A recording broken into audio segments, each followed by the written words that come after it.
Hello views, welcome back to Ram solution. Today நம்ம என்ன பார்க்க போறோம்னா விண்டோஸ்ல உள்ள சூப்பரான ஒரு 5 டிப்ஸ் அண்ட் ட்ரிக்ஸ் பற்றி பார்க்க போறோம். வாங்க வீடியோக்குள்ள போகலாம். உங்க விண்டோஸ் பீஸ்ல ப்ளூ ஸ்கிரீன் இருந்துச்சுன்னா என்ன பண்றது? ஃபர்ஸ்ட் நீங்க வந்து ரெட் ஆப் வந்து ஓப்பன் பண்ணிக்கோங்க. அதுல sysdm.cpl டைப் பண்ணிட்டு ஓகே கிளிக் பண்ணுங்க. நெக்ஸ்ட் விண்டோல அட்வான்ஸ் டாப் போயிட்டு நீங்க ஸ்டார்ட் அப் அண்ட் ரெக்கவரி கீழ செட்டிங்ஸ் இருக்கும், கிளிக் பண்ணிக்கோங்க.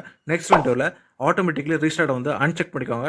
ஓகே கிளிக் பண்ணி வந்து ஃபினிஷ் பண்ணிக்கோங்க. இதை நீங்களும் ட்ரை பண்ணி பாருங்க. உங்க சில்ட்ரனோட லேப்டாப் வந்து கண்ட்ரோல் பண்றதுக்கு சூப்பர் ஃபீச்சர்ஸ் ஒன்று விண்டோஸ்ல இருக்கு. விண்டோஸ் பீஸ்ல நீங்க வந்து செட்டிங்ஸ் போயிட்டு அதுல நீங்க வந்து அக்கௌண்ட் செட்டிங்ஸ்ல போய்க்கோங்க. ஸோ இதில் பார்த்தீங்கன்னா ஃபேமிலி அப்படின்னு ஆப்ஷன் இருக்கும், அதை கிளிக் பண்ணிக்கோங்க. ஸோ இதில் பார்த்தீங்கன்னா ஆட் சம்மன் பட்டன் இருக்கும், கிளிக் பண்ணிக்கோங்க.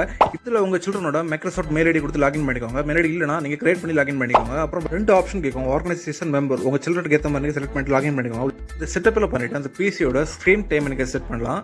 தேவையில்லாத ஆப்பை நீங்கள் பிளாக் பண்ணி வைக்கலாம். அது 1 வீக்காக உங்கள் பிசி என்னென்ன ஆக்டிவிட்டிஸ் பண்ணியிருக்காங்க அப்படிங்கிற நீங்கள் வந்து செக் பண்ணிக்கலாம். இது போல மோர் செட்டிங்ஸ் இருக்குது, ஸோ இதை யூஸ் பண்ணிக்கோங்க.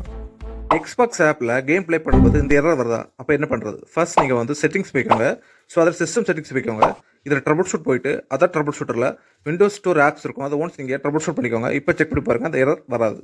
மைக்ரோசாஃப்ட் டீம்ஸ் ஆப்ஸில் இந்த எரர் வந்துச்சுன்னா என்ன பண்ணுறது? பிசி அல்லது ரூட்டர் வந்து ரீஸ்டார்ட் பண்ணிட்டு செக் பண்ணி பாருங்க. VPN யூஸ் பண்ணுறீங்கன்னா அதை நீங்கள் டர்ன் ஆஃப் பண்ணிக்கோங்க. ஆப்பை ஒரு வாட்டி ரீஇன்ஸ்டால் பண்ணிட்டு செக் பண்ணி பாருங்க.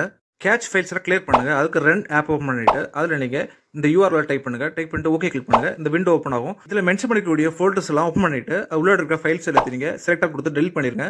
இப்போ செக் பண்ணி பாருங்க, அந்த எரர் வராது. உங்களோட ஒய்ஃபை பாஸ்வேர்ட் மறந்து போச்சுன்னா ஈஸியாக ஃபைண்ட் பண்ணலாம். ஃபர்ஸ்ட் நீங்கள் வந்து கண்ட்ரோல் பேனல் சர்ச் பண்ணுங்க. கண்ட்ரோல் பேனல் ஆப்பை கிளிக் பண்ணுங்க. இந்த விண்டோவில் network and internet option click பண்ணுங்க. இந்த விண்டோவில் network and sharing centre click பண்ணுங்க. நெக்ஸ்ட் விண்டோவில் கனெக்ஷன் பக்கத்தில் ஒய்ஃபை லிங்க் இருக்கும், அதை கிளிக் பண்ணுங்க. நெக்ஸ்ட் விண்டோவில் ஒயர்லெஸ் ப்ராப்பர்ட்டிஸ் பட்டன் இருக்கும், கிளிக் பண்ணுங்க. இந்த விண்டோவில் செக்யூரிட்டி டேப்பை கிளிக் பண்ணி கீழே ஷோ கேரக்டர்ஸ் நீங்கள் கிளிக் பண்ணீங்கன்னா உங்கள் ஒய்ஃபை பாஸ்வேர்ட் நீங்கள் பார்த்துக்கலாம்.